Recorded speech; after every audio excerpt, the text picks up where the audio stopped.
Saludos, hoy domingo 3 de junio vamos a compartir una conversación con Adriana Sánchez, a quien saludamos y agradecemos mucho que esté con nosotros hoy. Hola, muchas gracias por la invitación.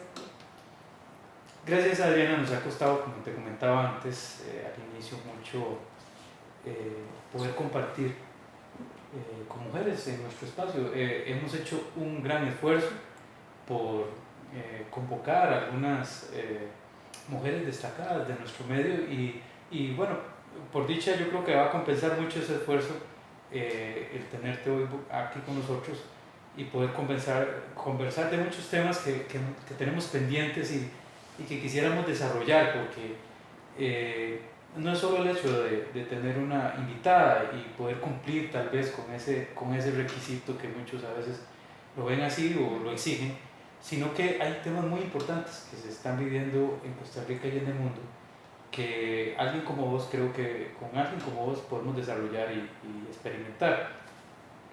Decía Simone de Beauvoir que las mujeres no nacen, sino que se hacen. Si estuvieras de acuerdo con esa expresión, ¿cuáles son los cinceles que han moldeado a Adriana Sánchez? Uf, vaya, esa no la veía venir.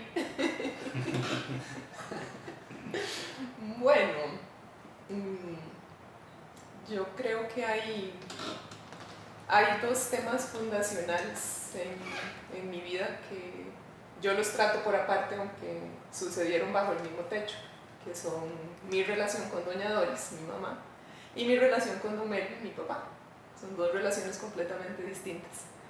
A mi relación con Don Melvin yo ya le dediqué un libro entero que se publicó hace 2 años, que es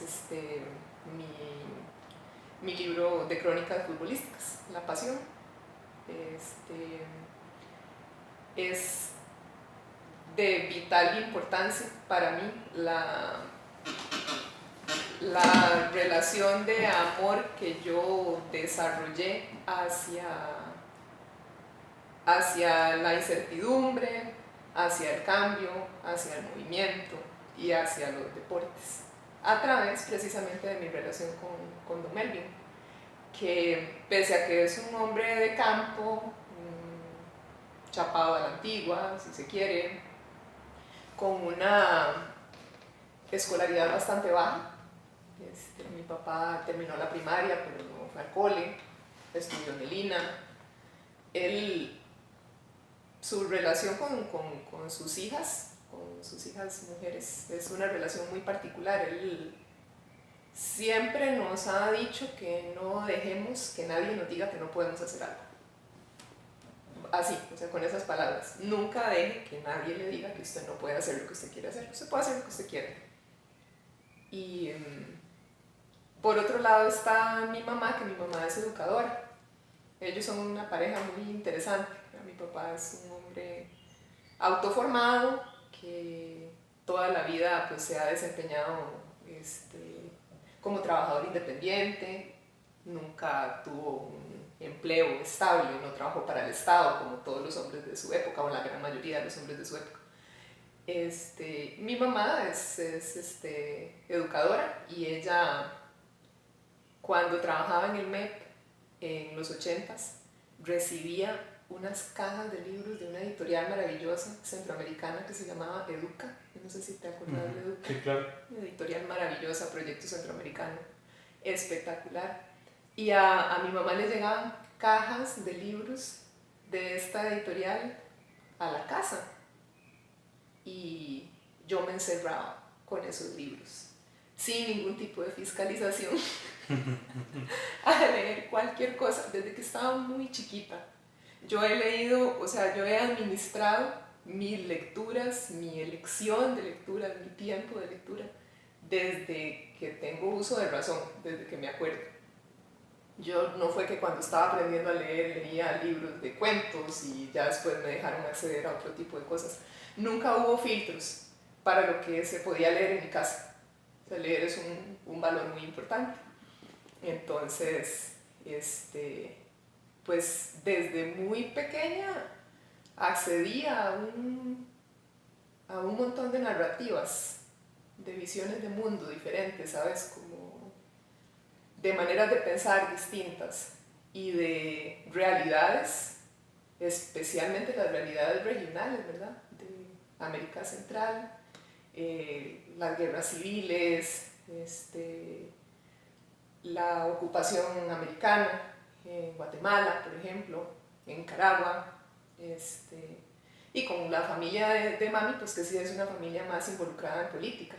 Entonces, yo creo que es muy interesante porque, bueno, yo me formé, soy filóloga, siempre me dijeron en mi casa que todo iba a ser más fácil estudiando, entonces pues evidentemente estudié, vine a la universidad, tengo mis títulos, pero en este momento de mi vida yo me dedico a un oficio manual, soy panadera, que es como regresar, digamos, a lo que mis papás no querían, que es como, no, o sea, estudie para que todo sea más fácil. Bueno, estudié y tal, pero me gusta el oficio, me gusta el trabajo manual también, ¿verdad? Entonces, es una mezcla muy interesante porque ellos son mis referentes, o sea, mi papá ha trabajado toda su vida con las manos, mami no fue educadora mucho tiempo, no ejerció mucho tiempo, ella también la gran mayoría de su vida laboral se desarrolló, se desempeñó como trabajadora independiente.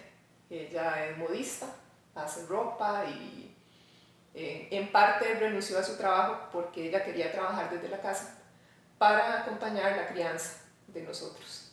Entonces, pues yo sí he visto en ellos dos personas que nunca le han tenido miedo a lo que va a pasar al día siguiente, que se aventuran, que se han aventurado mucho a hacer cosas nuevas, diferentes, y que nos dijeron siempre y nos siguen diciendo, no deje que nadie le diga que usted no puede hacer lo que usted quiere hacer. Y yo creo que esa mujer que yo soy es esa mujer que ellos ayudaron a formar.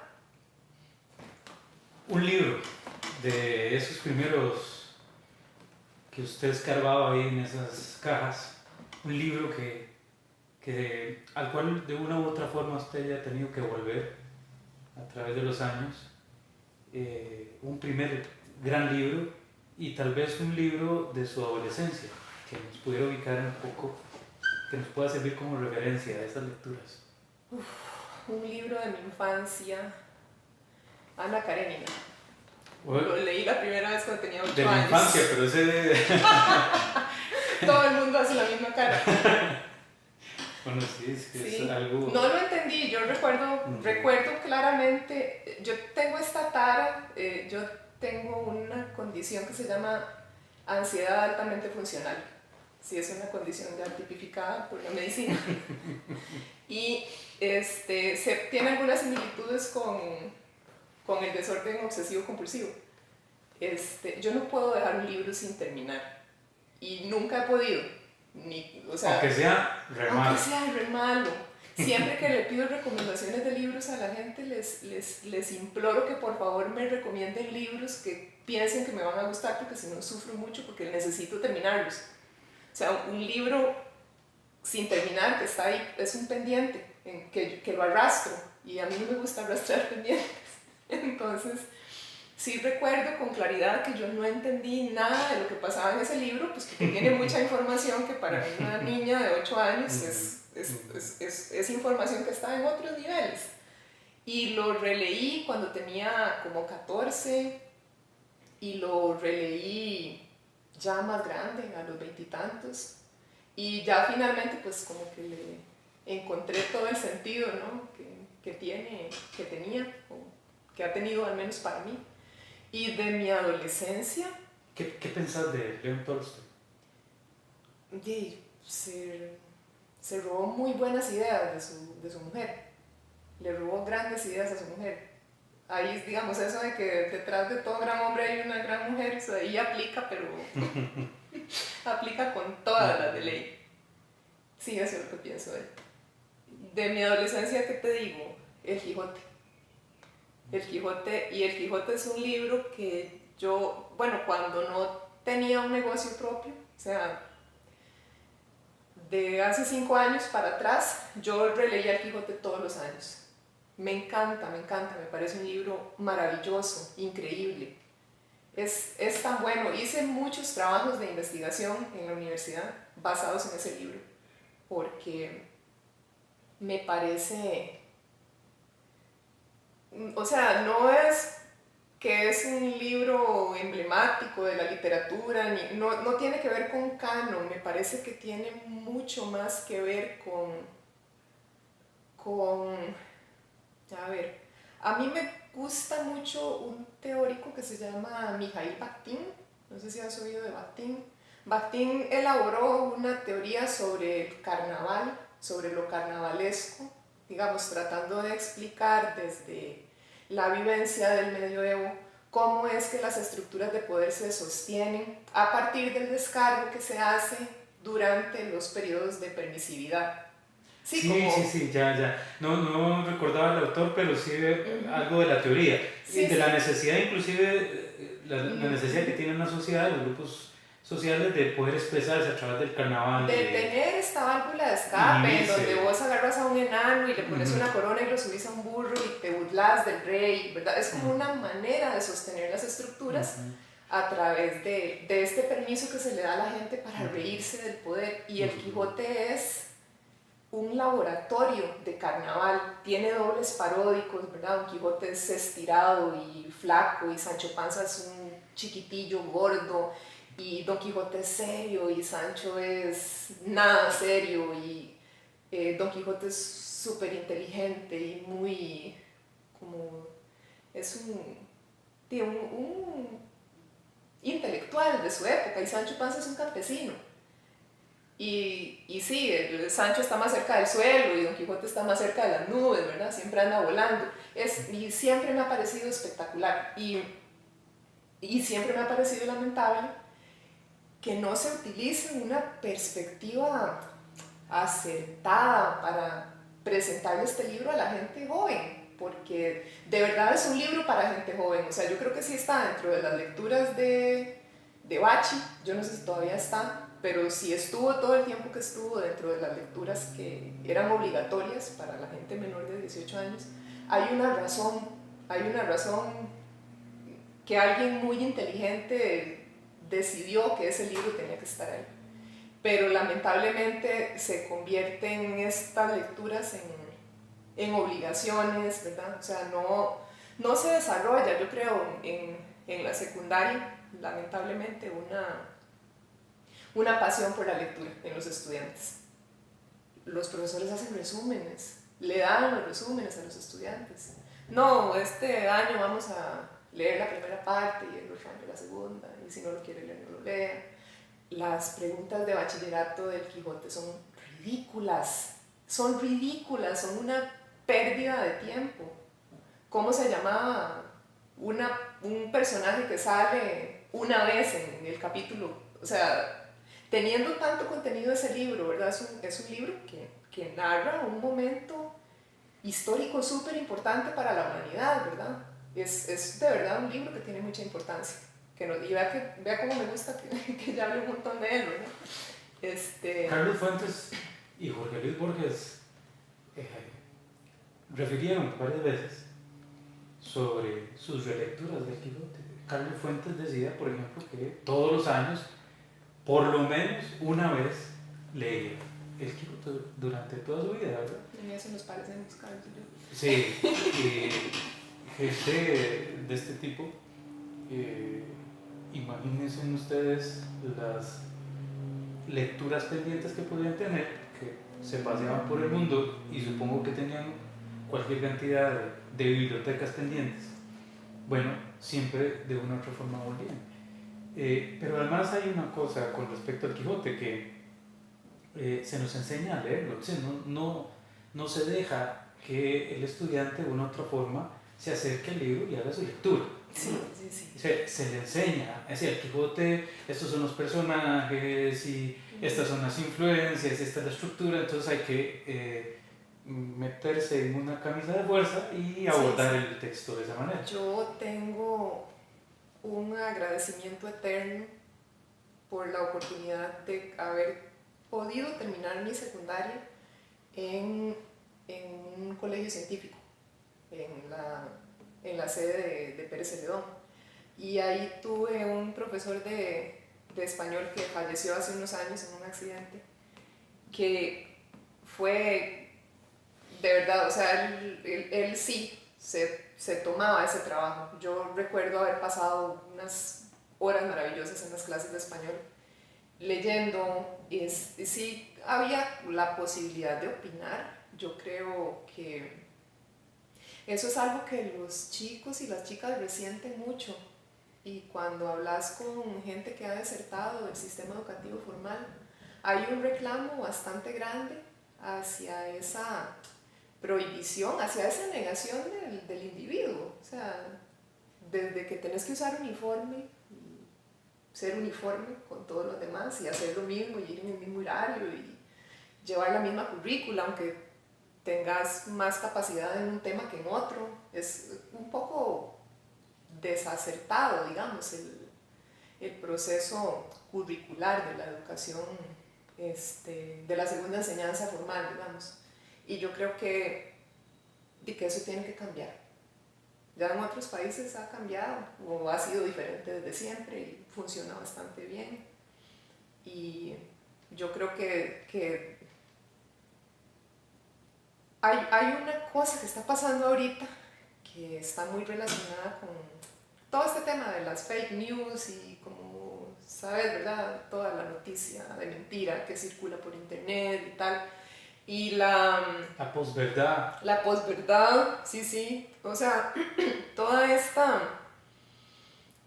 que sucede cuando la gente no lee para formarse una opinión, cuando opina sin leer, cuando solo lee el titular, que eso, o sea, las bases para que estemos en ese lugar en este momento se sentaron en los 90s en los colegios, no solo aquí en Costa Rica, en Estados Unidos también, en varios países de Europa, en España misma, en Argentina, en México, y es significativo, o sea, y es gente de gente de mi edad, que en los 90s estaba estudiando el secundario, terminándolo, que no sabemos leer, no sabemos. Y bueno, ni qué decir de la gente más joven, la que ya tiene pues acceso al material digital, que el material digital pues tiene muchas ventajas, pero que está atravesado, tiene un eje transversal de publicidad que es como inevitable, ¿verdad? Y entonces pues están todas las plataformas en las que vos puedes acceder a información que están atravesadas por publicidad, ¿verdad? Que son, o sea, pues evidentemente hay mucho, o sea, tiene mucho sentido, ¿verdad? Y pues accedes gratis a una plataforma y te comunicas por ahí, la usas, almacenas información, compartís información, no es gratis, pues evidentemente, ¿verdad? O sea, estás compartiendo datos tuyos, estás compartiendo tus patrones de visitas a lugares, de decisiones de compra, decisiones de consumo, de las cosas que te gustan, y pues las plataformas te devuelven publicidad. Y el acceso a contenido en este momento está completamente mediado por eso. O sea, cada vez es más difícil que puedas ver, no sé, un video en YouTube, en Facebook, sin que haya 5 segundos de publicidad antes. O sea, sin que se te corte el proceso mismo de acceso a la información, ¿verdad? Entonces, ya es un acceso que está muy mediado y muy contaminado también. Y yo no quiero ni pensar, no sé, qué va a pasar qué va a pasar cuando mi sobrina, que va a cumplir 3 años, tenga mi edad. O sea, no me puedo imaginar ese mundo, no puedo, de verdad.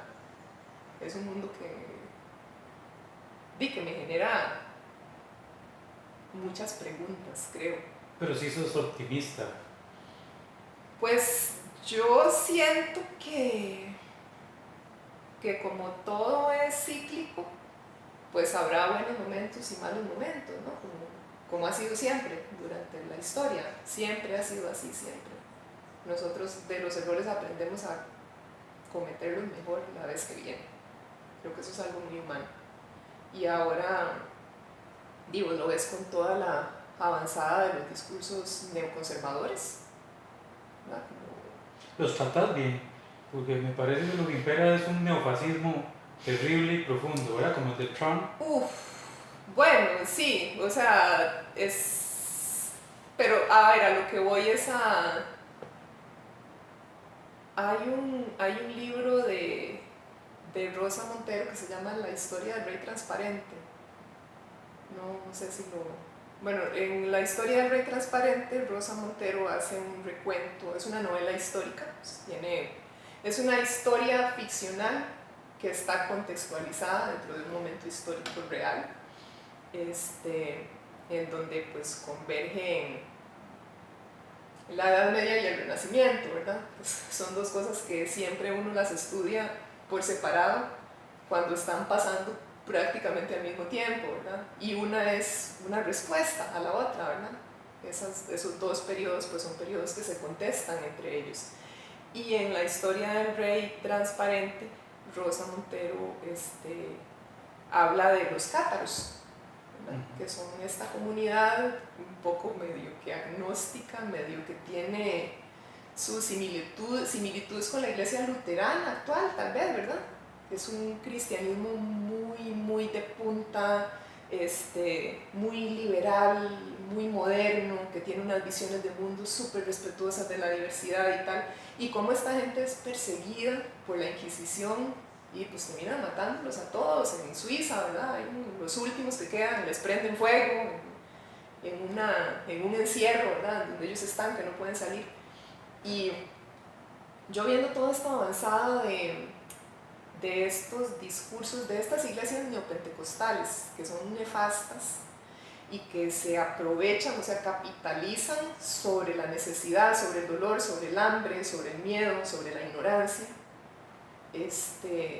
pienso que hay una similitud gigantesca entre esos dos momentos históricos y que si no se para, nosotros tenemos una ventaja en este momento y es que la información viaja en segundos, te das cuenta de lo que está pasando. De repente no se actúa, ¿verdad? De repente te das cuenta de lo que está pasando en Nicaragua y nadie está haciendo nada, la OEA está viendo por otro lado, yo no sé qué estaba sucediendo realmente, ¿verdad? Te das cuenta de que durante el proceso electoral en México ya han asesinado a 107 candidatos a puestos políticos durante un proceso electoral chiquitito, o sea, pero te das cuenta por lo menos. Creo que el último fue ayer. Ayer mataron a 2 chicas, a una en Oaxaca y la otra no recuerdo en dónde, creo que Veracruz, pero te das cuenta de lo que está pasando, no te tienes que esperar 3 meses a que te llegue la noticia, ¿verdad? Entonces, yo, en ese sentido sí creo que nosotros tenemos una capacidad como para frenar estos procesos, estas avanzadas, porque afortunadamente hubo quien decidiera que los errores de la humanidad son patrimoniales y que hay que conservarlos en la memoria histórica como el patrimonio que son, un patrimonio triste, lamentable, el Holocausto, el descubrimiento, entre comillas, y conquista de América, la guerra de Vietnam. Son, digamos, momentos muy emblemáticos de la historia de la humanidad que afortunadamente se han ido reescribiendo de manera que pues tenemos narrativas ahora que nos permiten acceder a las diferentes perspectivas de lo que estaba sucediendo, ¿verdad?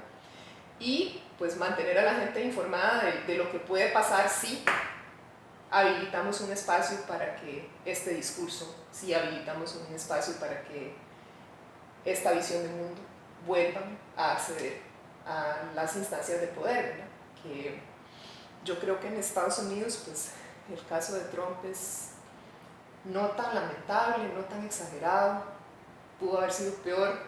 Bueno, ayer anunciaron que por primera vez en 18 años, 20 años, no sé, ha descendido de manera importante el desempleo. ¿Verdad? Y hay para los que gustan de las cifras, que yo no soy uno de esos, pero parecería ser que si lo evaluamos a través de las cifras, pues le comienzan a favorecer. Y ya hay algunos analistas que dicen, bueno, se va a reelegir. Algo impensable, es que con Trump todo ha sido impensable, ¿sí? Era impensable, sí, claro. Nada, era impensable. Pero eso tiene todo el sentido del mundo, porque si vos pensás o sea, Obama pues se enfocó mucho en sus políticas internacionales, diría yo, ¿verdad? Como manteniendo una línea que ha sido muy tradicional del Partido Demócrata, ¿verdad? Internacionalizar el país, pensar en afuera, pensar en los capitales norteamericanos, gringos que están en otros países. Trump es un fascista. Sí, Entonces sí, es, o sea, ¿qué quiere un fascista? Hacer grande su nación. ¿Cómo hace usted grande su nación? Generando empleo dentro de su nación, penalizando a las empresas que se llevan ese empleo para afuera, habilitando políticas que de repente son beneficiosas para la ciudadanía por rebote, porque no es lo que él quiere, ¿verdad? O sea, es más un asunto discursivo, es más un asunto de lo que un republicano como él piensa que tiene que ser Estados Unidos, favoreciendo el empleo gringo por encima del empleo migrante. Sí, el problema es la tensión que él genera con aspectos, por ejemplo, con las mujeres, con los inmigrantes, ¿verdad? Con los mismos negros. Pero yo creo que eso no es un problema, nunca va a ser un problema, porque hay movimientos que generan resultados desde la oposición y siempre generan resultados desde la oposición. Y yo creo que en este momento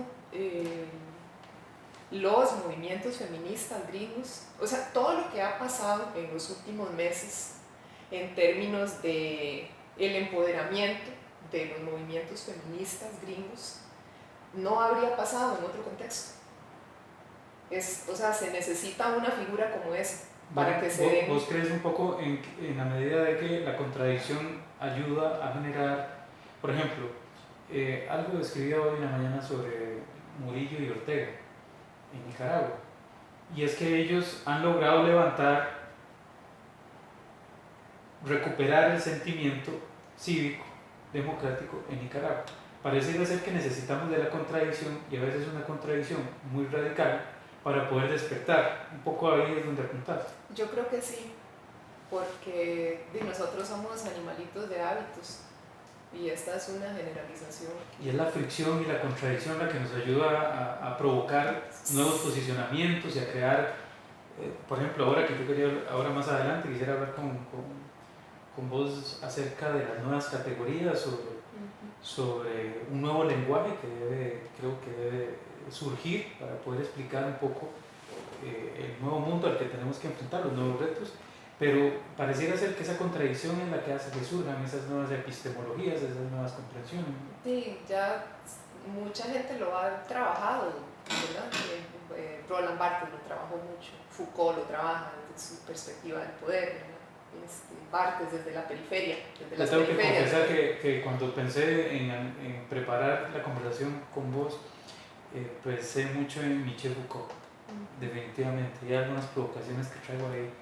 Estoy suponiendo que ha sido un referente para vos, porque cuando escucho algunas ideas tuyas, me parece que, por ejemplo, cuando hablas de mecanismos de control, por supuesto que de identidades flexibles, yo no sé si esta expresión es correcta o aceptable sobre las identidades flexibles, pero sé que es un elemento que enriquece mucho el discurso tuyo. Sí,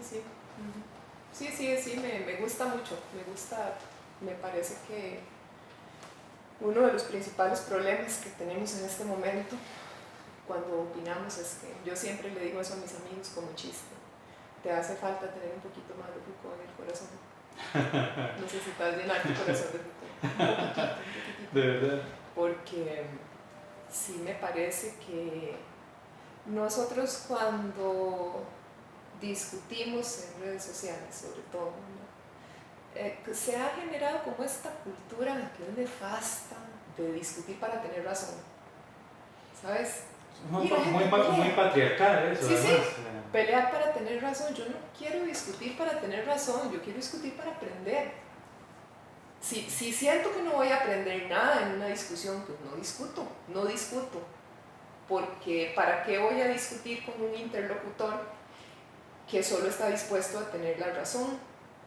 Y me gusta mucho la perspectiva Foucaultiana porque cuando él habla de todos estos temas, y específicamente cuando habla del poder, él hace siempre traza una línea muy clara entre la perspectiva ética y la perspectiva moral, el posicionamiento ético y el posicionamiento moral dentro de las discusiones. Y yo creo que como mujer feminista, para mí ese es un insumo muy grande, porque yo no, como mujer feminista, estoy casi que obligada a deconstruir la perspectiva moral. Yo no quiero ser moralista, no quiero que mis opiniones sean moralistas, no quiero que mis visiones del mundo sean moralistas, porque yo no quiero ser moralmente superior a nadie, eso no me interesa. Lo que me interesa es promover, habilitar espacios de discusión sana, espacios en donde podamos tener intercambios equitativos y en donde mis interlocutores, específicamente varones, porque cuando se discute sobre feminismo, por lo general son los hombres que discuten con las mujeres sobre feminismo. Las mujeres tenemos algunas discusiones más centradas en otros temas, sobre todo relacionados con cómo debe ser el feminismo y cómo no, ¿verdad? Pero con los hombres tenemos esta tara eterna de que permanentemente nos están tratando de explicar cómo debería ser el feminismo para que funcione, ¿sabes? Que es una manera también de meritar tu trabajo, de meritar tu trabajo discursivo, tu elaboración discursiva, tu elaboración teórica. Tener un tipo diciéndote, no, pero es que como las feministas todas odian a los hombres, como este cantante, no sé si viste el escándalo de la semana. Ah, de Valerón. No lo nombro. Okay. Sí. Es innombrable. Las lesbianas. Sí, las lesbianas quieren que todos los hombres se hagan homosexuales para no tener competencia. Para tener a todas las chicas. Sí, qué brillante que sos. Pero qué bárbaro. Te voy a decir, no le dediqué mucho tiempo.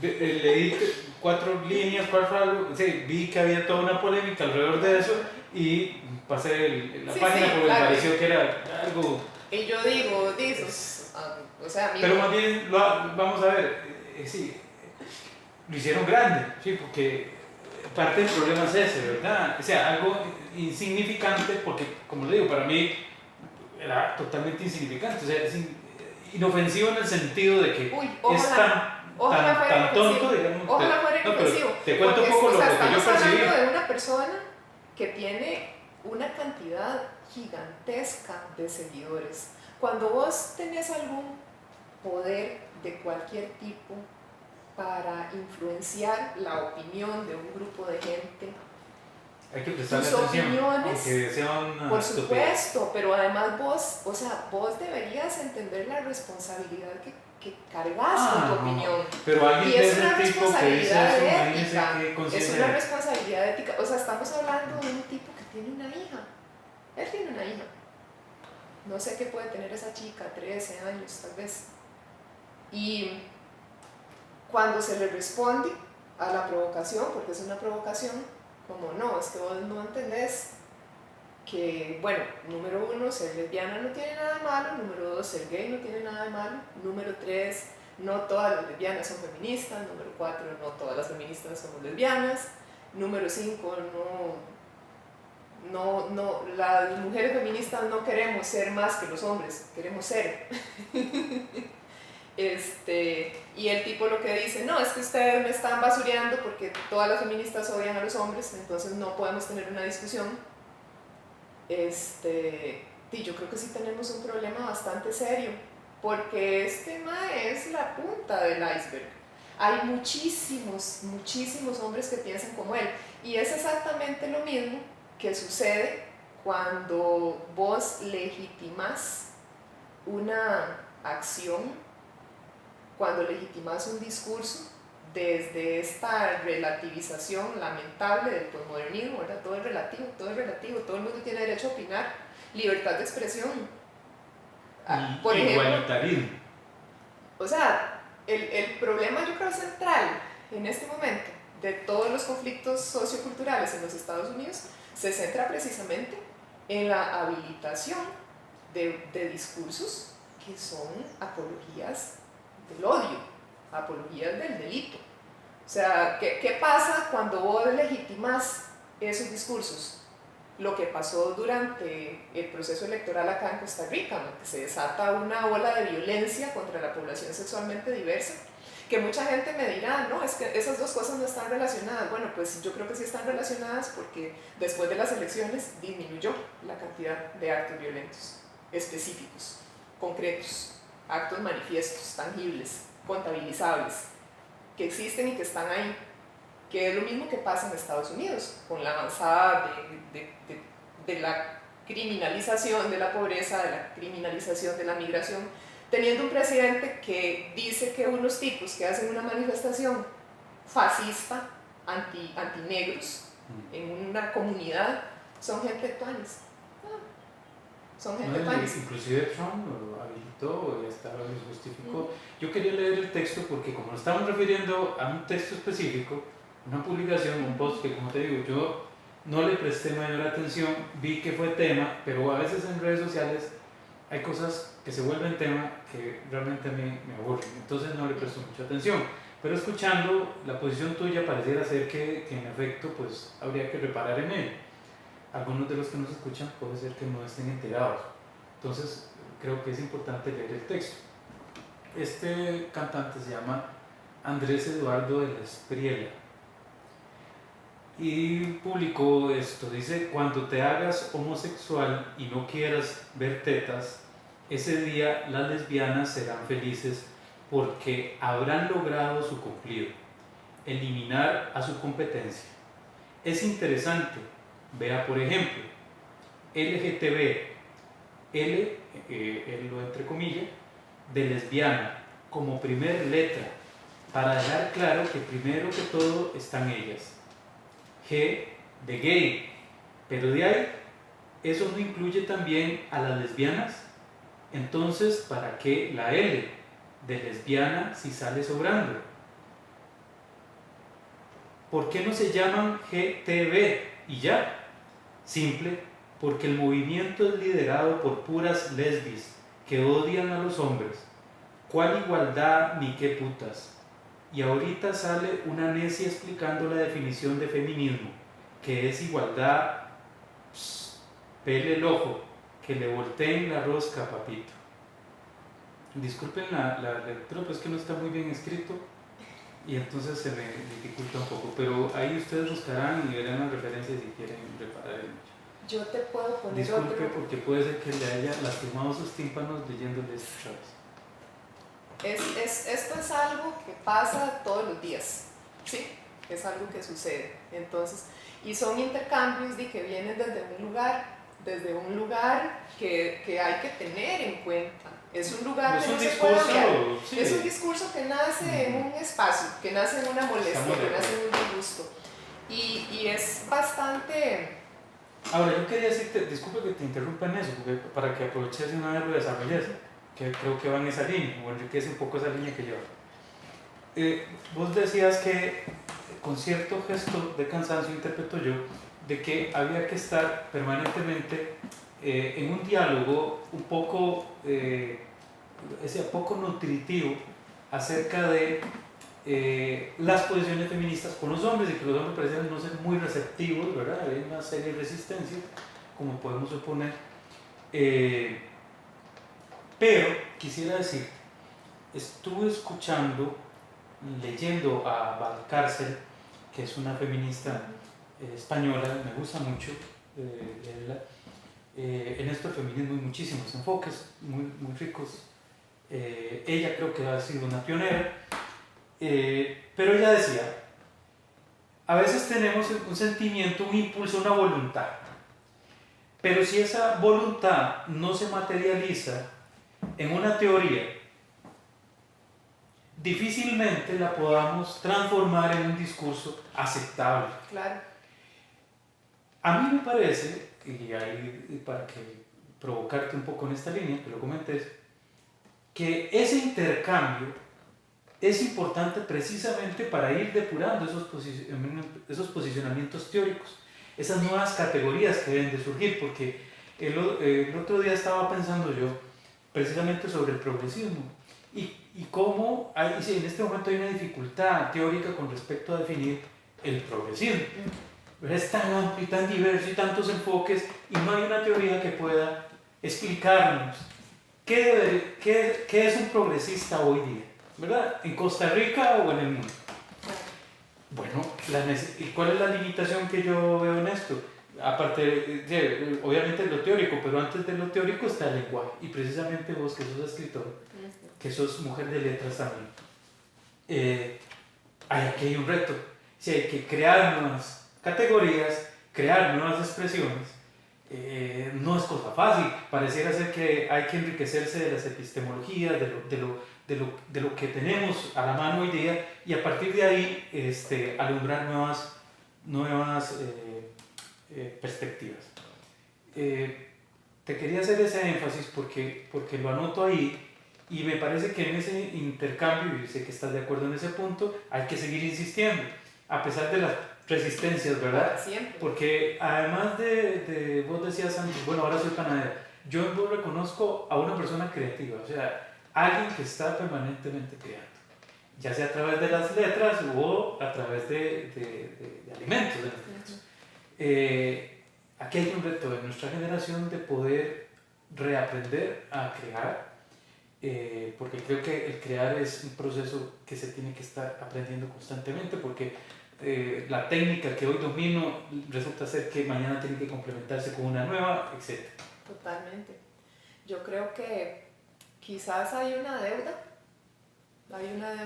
importante en términos de la generación discursiva de teoría sobre la masculinidad, sobre las masculinidades, sobre lo masculino. Eso no nos corresponde a las feministas, sin duda alguna. Nosotras las feministas hemos hecho teorías feministas. ¿Un hombre puede hacer feminismo? Yo creo que cualquier persona puede practicar y aprender y tratar de construirse, y que el feminismo es un ejercicio y que nadie es feminista absoluta y que los hombres pueden acercarse al feminismo. Y creo que a quien le compete y quien es apropiado que hable sobre la masculinidad es precisamente la gente que tiene la experiencia de la masculinidad. Yo puedo hablar de masculinidad, lo que yo pienso de la masculinidad, el ejercicio de la masculinidad que veo en la gente a mi alrededor, los hombres a mi alrededor. En lo que te ha afectado, por ejemplo. En lo que me afecta como mujer, de la masculinidad y de algunas prácticas de la masculinidad pues que son violentas o que son agresivas, etc. Entonces yo puedo, pero hay muy pocos teóricos pensando, repensando en lo que significa ser hombre en este momento de la historia. Michael Kimmel acaba de publicar resultados de una investigación de 5 años, un texto muy, muy pertinente que se llama ¿Por qué los hombres están enojados? ¿Por qué los hombres estamos enojados? Hablando precisamente sobre cómo, pues, una cosa que ha pasado durante los últimos 50 años es que el capitalismo le ha quitado muchos privilegios a los hombres.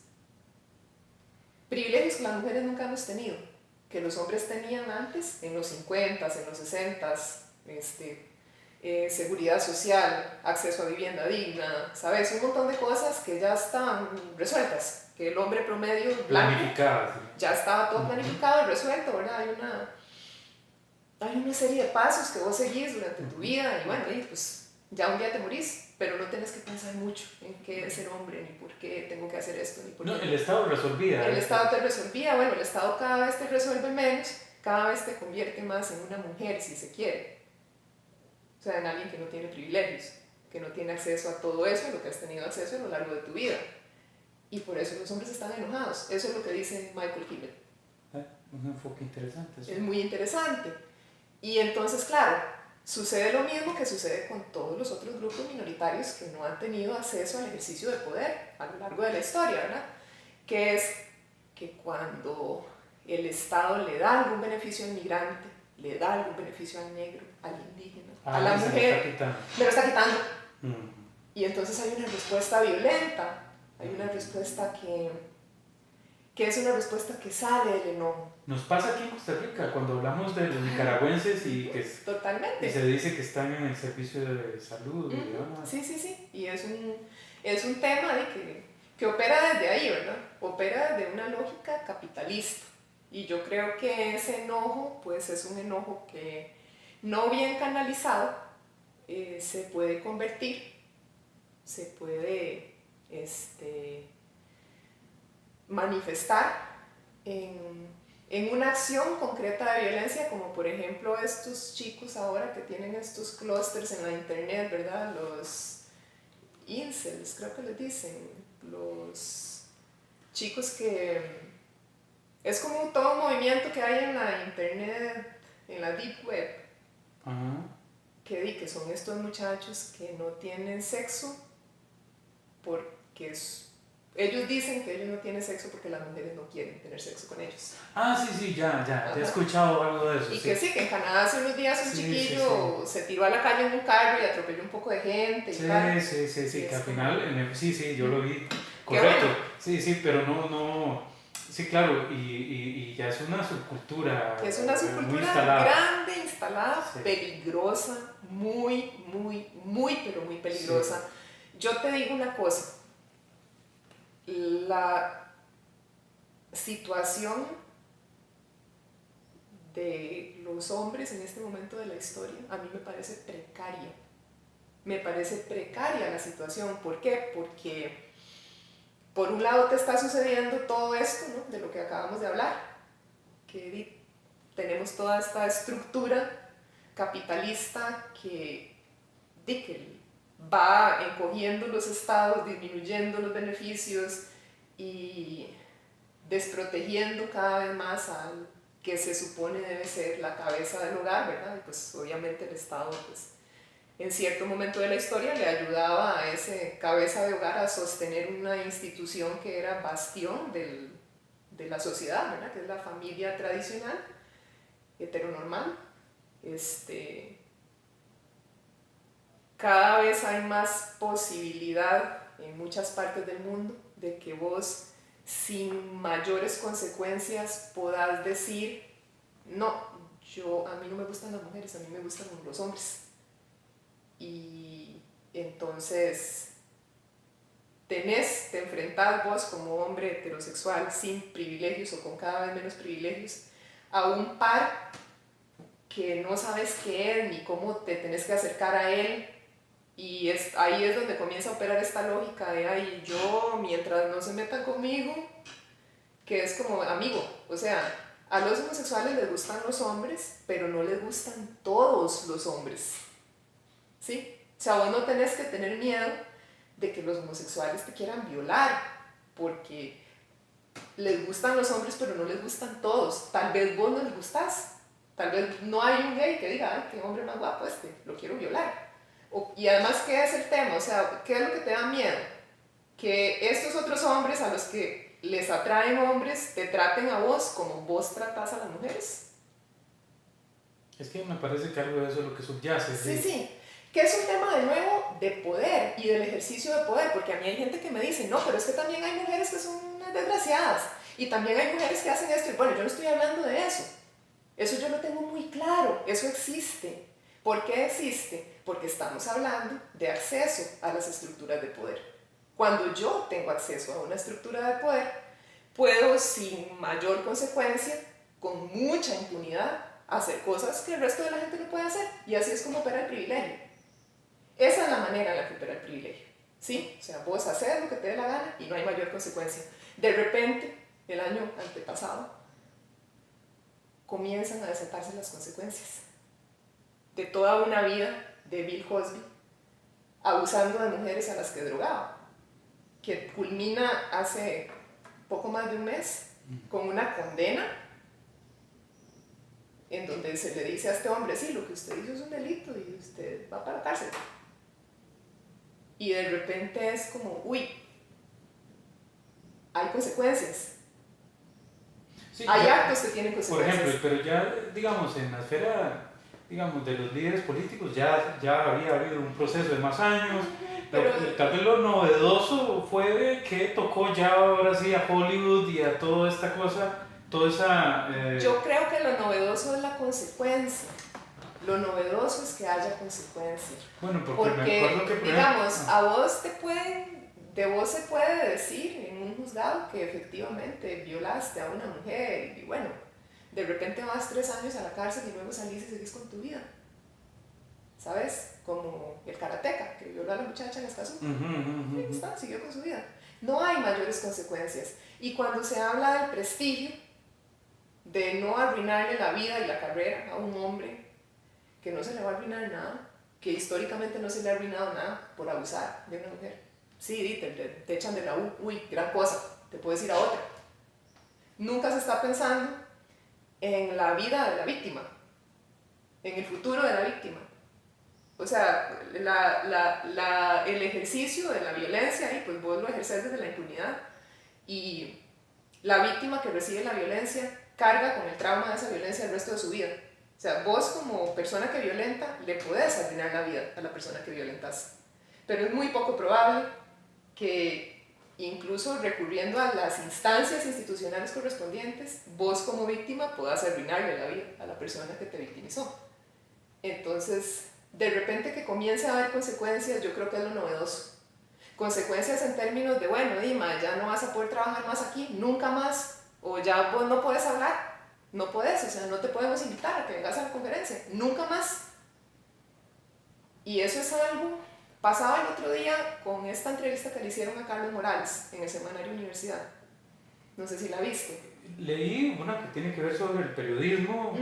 Sí, esa. Sí. Bueno, Carlos Morales, siendo director del semanario Universidad, fue acusado de acoso sexual por una muchacha, por una chica que trabajaba en el semanario, y fue declarado culpable en todas las instancias y perdió todas las apelaciones y perdió su puesto y no trabajó más en el semanario, y de repente 18 años después el semanario decide que es pertinente que esta persona que tiene esa historia dentro del contexto de ese medio en particular sea referente sobre este tema del periodismo. El otro día yo discutía esto con un amigo que me decía, bueno, pero es que un futbolista haya violado a un chiquito no tiene, o sea, no le quita a él tener una opinión deseable o una opinión sostenida, digamos, sobre el fútbol. Pero sí hay una reivindicación en alguna medida. Es que eso era lo que yo le trataba de explicar. Sí. O sea, hay capas y capas y capas de legitimación de tus acciones que se dan en la institucionalidad.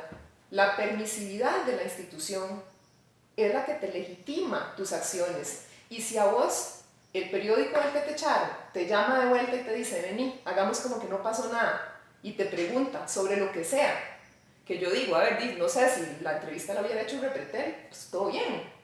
No hay ningún compromiso ético de ese medio para con esta persona que estuvo dentro de ese contexto. Pero el semanario Universidad sí tiene una responsabilidad ética para con la persona que denunció ese caso de abuso sexual. Sí, que ahí está la riqueza un poco del feminismo, de poder detectar estos elementos no sé cómo llamarlos, si opresivos o vindicatorios de las malas prácticas. Las pequeñas acciones que legitiman, sí, las pequeñas acciones. Porque mire, yo leí a Carlos y tengo presente lo que a él pasó, ¿verdad? Toda esta situación de que él salió y leí con toda normalidad, hasta me gustó leerlo, tengo que confesarlo, la entrevista que él dio, porque hace una serie de denuncias sobre el periodismo banal, vulgar, cómo se ha deteriorado el periodismo, y hace una serie de denuncias ahí interesantes, digamos, provocativas, y nunca en ningún momento, ni tan siquiera sospeché eso que usted nos está contando, que es muy acertado además, porque en efecto, más allá de Carlos, inclusive, porque esto es un tema ya cultural, ¿no? De verdad, obviamos esa realidad. Sí. Y en ese sentido, bueno, ya se ha trabajado mucho sobre ese tema. Por ejemplo, ¿qué puede sentir la muchacha, Ajá. la víctima, de pronto? No sé, realmente no me acuerdo los detalles de qué tipo de abuso fue, pero ¿qué puede sentir ella como víctima, verdad? De haber reivindicado, ¿verdad? Y quién sabe por qué rutas ha tenido que transitar ella, dolorosas, Pues por sí. haber denunciado, porque don Carlos además es toda una institución para muchos, un referente en el mundo Y que periodístico. además es un machista de izquierda, apoyado por el sindicato machista de la Universidad de Costa Rica, que no me da miedo decirlo, no me da miedo en lo más mínimo. Eso es algo que lo sabemos y que se sabe. Y que escribió un libro que es un pasquín homofóbico, un pasquín. ¿Cuál libro? Es un libro con el que irónicamente, pues bastante malo, lo comencé a leer y lo terminé por aquello que te contaba hace un rato, porque yo no puedo dejar un libro sin terminar, que se llama La rebelión de las avispas, en alusión a la avispa, que es un bar lésbico, el bar lésbico más antiguo, famoso de San José, de Costa Rica. El discurso de este señor en aquel momento fue que esta muchacha era lesbiana y que, porque claro, es que todos los machistas acosadores, cuando vos les decís que no, nunca es culpa tuya, vos no sos feo, no sos poco interesante, no sos un viejo verde, hueso, espantoso, panzón, arrugado, poco atractivo, no, es que ella es lesbiana, ¿sabes? Y claro, esta lesbiana joven, asusada por las lesbianas de la universidad, todas las catedráticas lesbianas de la universidad, se confabuló, todas ellas se confabularon contra él para hacer que él perdiera su puesto. Esa es la narrativa y, y la narrativa del libro va por esa misma línea. Le dieron un premio nacional. Yo siempre he pensado que se lo dieron sus amigos, ¿verdad? Que sus amigos le dieron el premio porque tal vez estaban en el jurado. Bueno, no sé, es que de verdad ya comprendo cómo te indigna el tema porque de verdad que tiene revetes sí, polémicos sí. Y muy discutibles, ¿verdad? Totalmente, pero y de nuevo, o sea, te digo, la institucionalidad nos dice una y otra vez, todos los días, a las empleadas bancarias a las que sus superiores las acosan, les dicen, cuando ellas llevan una denuncia, y esto lo sé porque conozco casos muy cercanos, porque de verdad, o sea, es un tema que me interesa y es un tema sobre el que indago y me gusta escarbar porque a pesar de que es triste y doloroso, yo creo que hay que hablar de este tema, en donde te dice la misma institucionalidad que está obligada a protegerte. Las mujeres somos ciudadanas de segunda categoría en todo el mundo. La institucionalidad está obligada a proteger a la ciudadanía y a las mujeres la institucionalidad, en la mayoría de los casos, no nos protege. No nos protege con legislación que nos prohíbe incluso un aborto terapéutico en algunos países del mundo, cuando tu vida está en peligro, ¿sabes? Que eso, digamos, es el caso pues, un poco más problemático o menos problemático en términos de la moral, ¿verdad? Pero aquí se ha malentendido, en el país se ha malentendido, creo que no hay una comprensión de eso. Sí, vamos a ver, quisiera pensar eso, que hay una muy mala comprensión del tema, porque ¿cómo es posible que la vida de una mujer dependa, digamos, de una decisión médica, digamos, probable además, y que bueno, se le sacrifique a ella y eventualmente inclusive hasta a la criatura. Claro, y es que... al producto le llaman, sí, por cierto. En términos de... Sí, a ver, pues nosotros tenemos un protocolo que no se ha implementado de aborto Existe terapéutico. una disposición legal en el Código Penal que no tiene un protocolo. Y que es en lo que se ha venido luchando. El protocolo existe y el protocolo pero no ha sido, no se ha implementado. Porque no es una disposición no hay legal. Voluntad, porque no hay voluntad. Por eso no hay voluntad política. Y entonces vos podés... existe una referencia en un papel ahí, pero no tiene, no ha nacido la vida jurídica. Hacer objeción de conciencia. No, es que mis creencias a mí no me permiten practicarte a vos un aborto terapéutico.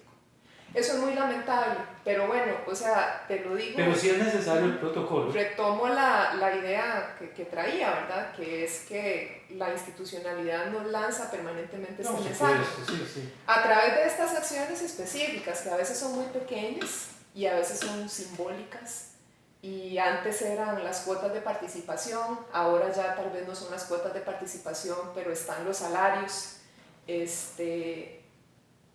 Tal vez los problemas son distintos, pero el techo siguen de cristal existiendo. que han definido las feministas. Siguen existiendo esas acciones, digamos, simbólicas del invisibles, poder, pero que están ahí.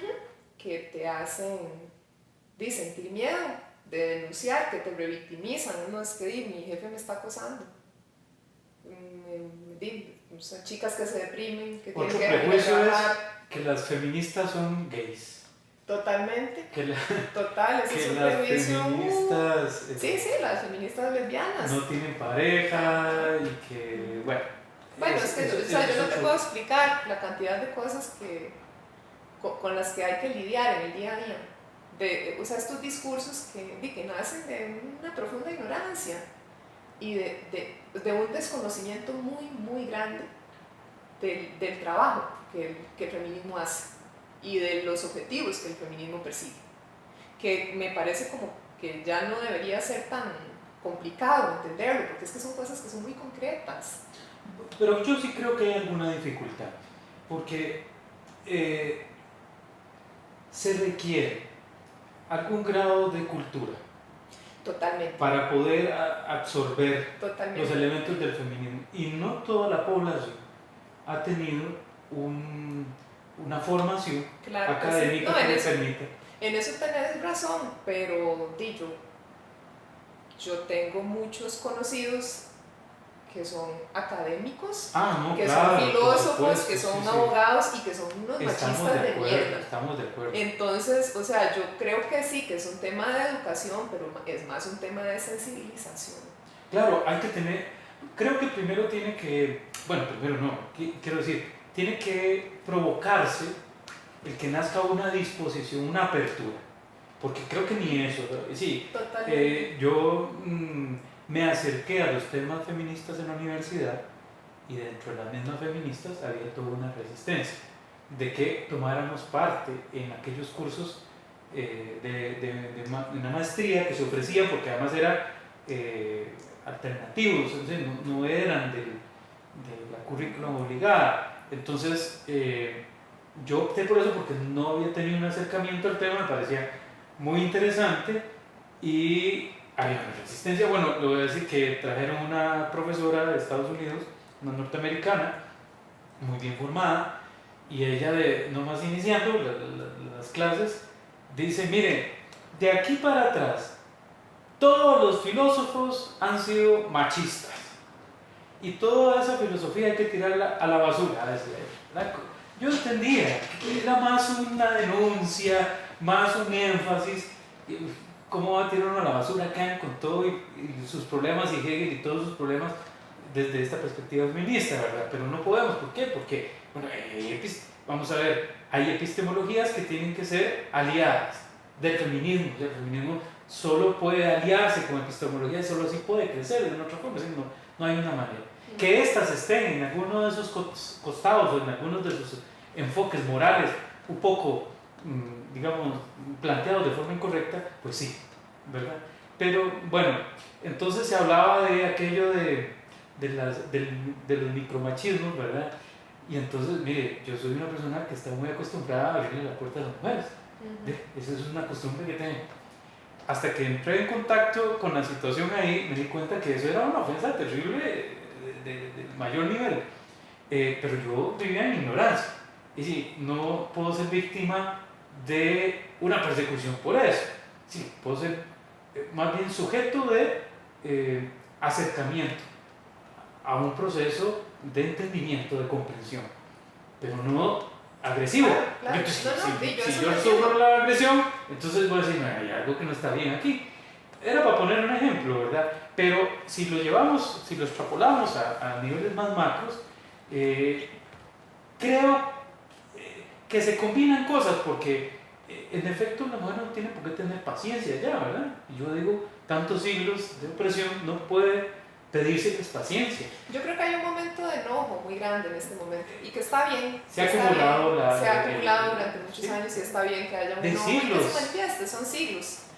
Y sobre algo que decías hace un rato, porque vos me preguntabas si los hombres podían ejercer el feminismo. Porque es algo que es una pregunta que está, como todas las filosóficas, sí, no resuelta, ¿verdad? Yo pero está en el aire. le digo a los hombres a mi alrededor, a los hombres que me importan, a los hombres a los que quiero, y las mujeres feministas también tenemos hombres machistas a nuestro alrededor a los que queremos y nos hacen sufrir.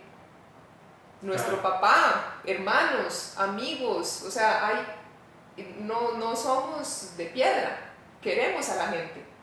Y hay cariños que están reservados para hombres que son manifiestamente machistas. Y a mí no me hace menos feminista tenerle cariño a un hombre que es machista. O sea, yo lo que siempre le digo a mis pares varones que se preocupan por este tema es: hagamos una cosa, no reclames mi espacio. No reclames mi espacio. Si vos querés ayudarle al feminismo, hacer feminista tu espacio. Incorporar prácticas feministas en tus espacios, en donde vos estás con tus amigos, en donde vos estás con otros varones, en tu empresa, en las regaderas del gimnasio, en los grupos de WhatsApp. Nadie quiere hacer eso. Es muy chido andar ahí por la calle diciendo yo soy feminista y acompañando a las chicas a la marcha, pero enfrentar las prácticas machistas de tus pares y que te rechacen, que te buleen, que te digan que es que sos un maricón, eso nadie lo quiere hacer. Decirle a los amigos: hey, mae, o sea, esta foto de esta huila que estás pasando por WhatsApp, que ella sabe, ella te dio permiso. No quieren hacer eso. Y ahí es donde lo necesitamos. Ahí es donde yo necesito acciones concretas de mis pares que se preocupan por el bienestar de las mujeres y por los derechos de las mujeres. Pero tiene que haber una orientación en ese sentido. Y ahí es a lo que voy. Yo creo que sí y no, porque es que hay cosas que vos sabes que están bien y cosas que vos sabes que están mal. Está bien, pero vamos a ver, por ejemplo, ahora cuando yo comentábamos sobre qué bien que identificas, por ejemplo, con el tema de Carlos, un fenómeno ahí de agresión, ¿verdad? Inclusive de permanencia en el tiempo de una agresión anterior. Porque vindicar, digamos, al agresor en alguna medida es una nueva agresión. Si vos no contás, no das esa perspectiva, si Adriana no da esa perspectiva, yo me voy de aquí y voy completamente ignorante de eso. Claro. De hoy en adelante yo voy a tener mucho más cuidado con esas lecturas, no con las de Carlos precisamente, sino con todas. Por ejemplo, si yo veo un texto de Wolsten, productor de Hollywood, bueno, ahora hasta Morgan Freeman también ya está denunciado, bueno, ya no podré ver a Morgan Freeman igual, a pesar de que sus películas, sus actuaciones me gusten mucho. ¿Pero por qué? Porque hubo una mujer feminista que ha hecho una serie de lecturas, que ha teorizado sobre aquello y que me ha orientado. Pero si yo no estoy involucrado en el feminismo y en esas lecturas y no tengo esa cercanía como la que estamos provocando hoy precisamente con vos, Adriana, si no nos acercamos, si no intentamos los varones en alguna medida comprender a través de la cercanía y no nos involucramos, difícilmente abrimos la perspectiva. Claro, totalmente. Ese era mi punto, digamos, no jugar de feministas, digamos, ahí, porque yo creo que hay una cosa que traspasa lo que tengamos entre las piernas y nuestra orientación sexual, que lo que llama Foucault la ética del cuidado de sí, la ética del cuidado de sí, y ese cuidado de sí entendido como la humanidad del otro, que muchos otros autores de trabajo social lo han elaborado de una manera tal vez un poco más accesible a través de la compasión y la empatía, ¿verdad? Elaborando desde estos dos grandes temas que son la compasión y la empatía, y que eso es algo que tal vez las mujeres, como son dos términos, ¿verdad? Que la compasión y la empatía están asociados con la vulnerabilidad. Las mujeres tenemos permiso de ser vulnerables, los hombres no. La vulnerabilidad es cobardía, usted no puede ser cobarde. Entonces no puede ser vulnerable, no puede ser empático, no puede ser compasivo. Punto. O sea, eso es algo que está elaborado así, lamentablemente. Tal vez a nosotros eso nos cuesta menos, ¿sí? Tener un poco más de empatía, y no una empatía especular, en donde, bueno, que eso es más simpatía que empatía, ¿verdad? En donde vos me decís que te está pasando algo, que estás triste, que se te murió el perro, y yo trato de buscar una solución para tu problema concreto, ¿verdad? No escuchar, no apoyar y acompañar, sino solucionar, que eso es algo que es muy típico en la conducta masculina, porque así se le enseña a los hombres que hay que hacer las cosas. Usted no quiere oír problemas, usted lo que hay que solucionar. Las viejas se quejan mucho, hay que solucionar, ¿sí? Entonces yo creo que pasa por ahí, que es un trabajo más a nivel personal de cada uno, de decir, bueno, yo tengo que ser más empático, tengo que ser más compasivo, y en el momento en el que vos puedas ser más empático y más compasivo, trascendiendo el género de tu interlocutor o de tu interlocutora, las cosas pueden cambiar un montón. Sí, es muy importante el feminismo, súper importante. No habríamos llegado a donde estamos sin eso. Y es necesario y lo vamos a seguir necesitando quién sabe cuántos años más. Pero hay un trabajo sobre la inteligencia emocional del cual históricamente se ha privado a los varones heterosexuales. Se te priva de ese trabajo emocional porque vos no podés tener emociones. Vos sos un depredador, sos un líder, no puedes dudar, no puedes externar que tenés dudas, no tenés ese ámbito para la equivocación, siempre tenés que fingir que sabes lo que estás haciendo. Y en el momento en el que se te quita eso, en el momento en el que te dicen, no, es que esa es una conducta un poco tóxica, también a veces, puede ser, ¿qué te queda? No te queda nada. ¿Y cuántos teóricos hay elaborando sobre la masculinidad que te digan, mira, sí, hay unas expresiones tóxicas de la masculinidad, pero están estas otras expresiones de la masculinidad que no son tóxicas y que vos podés ejercer y que puedes trabajarlas? Y lamentablemente hay muy pocos.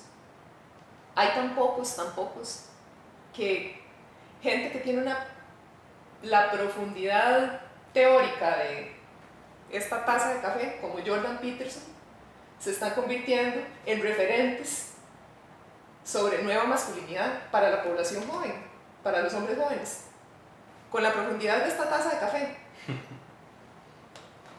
Y ahí es donde vos decís, pues pucha, de verdad tenemos una deuda muy grande. Por ejemplo, yo soy una feminista muy empática.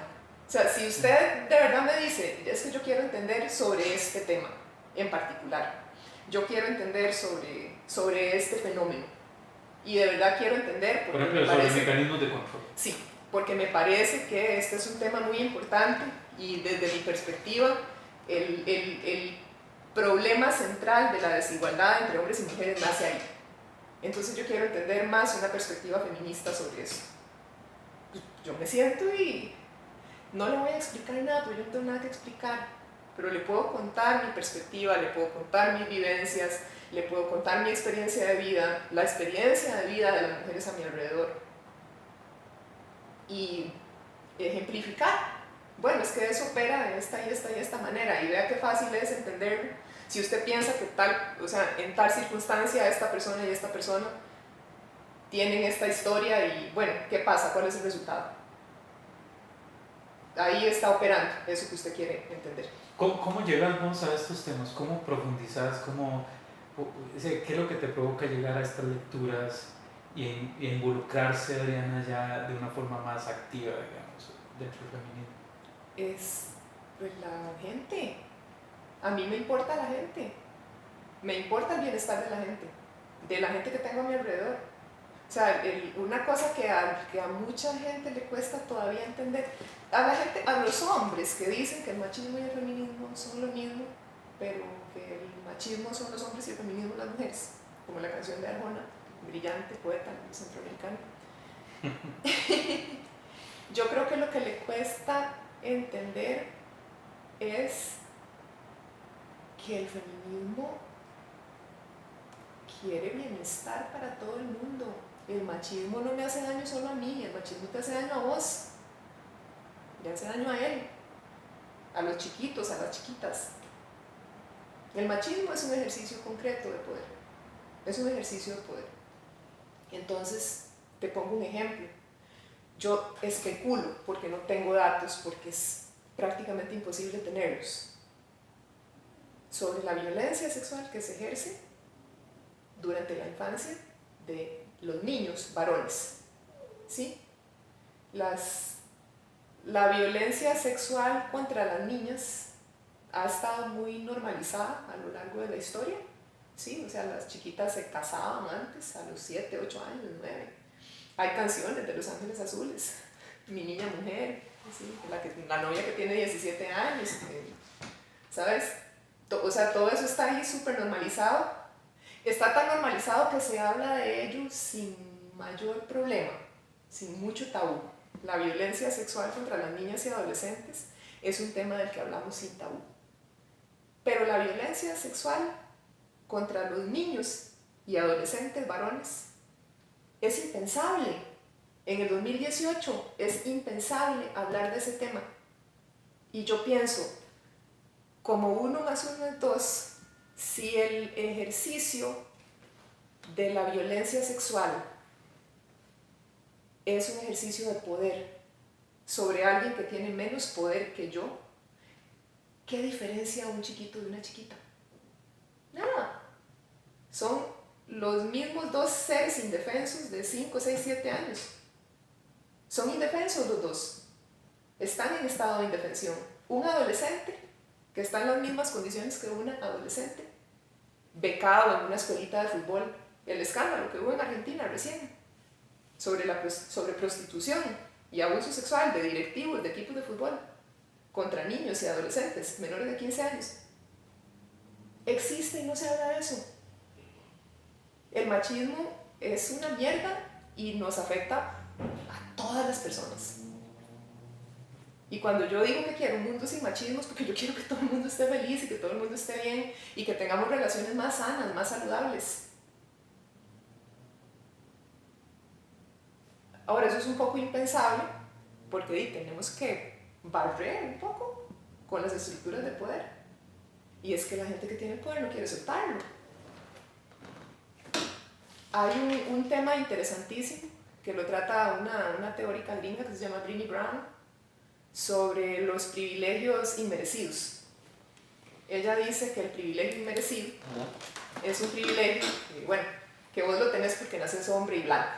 No te lo mereces. Vos no hiciste nada para tener esos privilegios, pero solo por el hecho de haber nacido hombre y blanco los tenés automáticamente, ¿no? Y que eso, en general, a la gente, ella es estudiosa de la conducta humana y es especialista en vergüenza como mecanismo de control. Y ella dice que el privilegio inmerecido, cuando la gente es enfrentada a su privilegio, es muy común que ese enfrentamiento, ese cuestionamiento genere vergüenza. Y que esa vergüenza, como nosotros somos emocionalmente unos monitos todavía, nos falta muchísimo, muchísimo trabajo para entender nuestras emociones y procesarlas y trabajarlas de manera asertiva. Esa vergüenza se traduce en violencia, por lo general. Y te doy un ejemplo que es el más básico. Pongamos que, esto me pasó ayer, entre ayer y antier.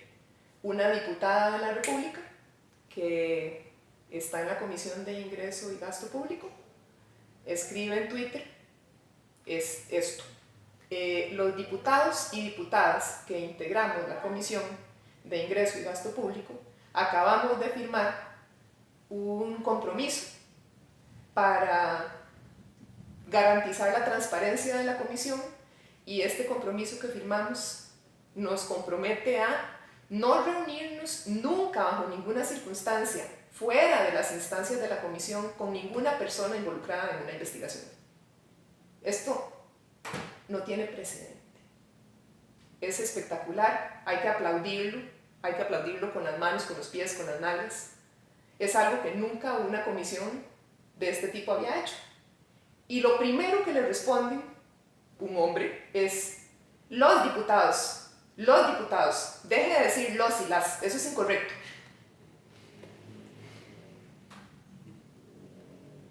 Yo, o sea, de repente me quedé callada porque creo que el chiste se cuenta solo, ¿sabes? Sí, sí, sí. Entonces yo creo que efectivamente esto que dice Brené Brown opera de una manera muy mecánica. Pim, pim, pim, tengo este privilegio. Alguien me dice, hey, suave, tenés ese privilegio. No deberías. A mí me da vergüenza tenerlo. Entonces me enojo. Porque nosotros de por sí nos enojamos por todo, en general. Los humanos tenemos una manera de trabajar las emociones muy, muy, muy, muy primitiva todavía. Entonces nos enojamos. Entonces yo me enojo cuando me tocan el privilegio. Y eso es lo que precisamente decía Michael Kimmel en esta publicación, ¿no? Los hombres están enojados. Yo creo que no están enojados, creo que están muy avergonzados y que no saben qué hacer con esa vergüenza. Y el primer paso es reconocerla. Es decir, y sí, madre. Hay una vergüenza moral. Qué tirada, sí, qué tirada. De repente sí es verdad que yo gano más que esta Willa, que esta tiene un título más que yo. O de repente sí, yo en algún momento me dejé decir que aquella compañera la ascendieron porque se había cogido al jefe. Bueno, ahí anduvo contigo Castro un poco con eso. Sí. Yo, precisamente preparando la conversación con vos, me puse a buscar un documental, porque me encanta a mí ver la BBC y la Deutsche Welle, que me parece que son dos canales estatales muy buenos. Lástima que en Costa Rica no sucede algo así, pero bueno. Y asocié DW o DW y puse mujeres. Y me salió sugiere YouTube un documental sobre femicidios en Latinoamérica.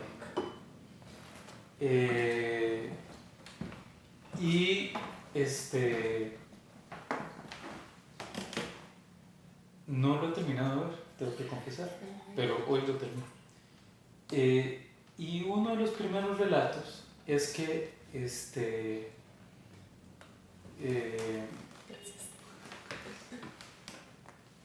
una mujer peruana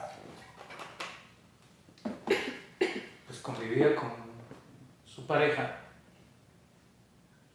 y le cortó. Bueno, primero hablan sobre el machete en el documental y explican qué es un machete, pues supongo que ya en Alemania no saben qué es un machete. Y esta pareja, el varón, le corta la mano. Y uno de esos días que él se resolvió matarla porque supuso que ella lo estaba dejando a él por otro hombre. Y bueno, y ahora que usted decía eso, me estaba yo poniendo a pensar, hay un reto descomunal de educación. Totalmente.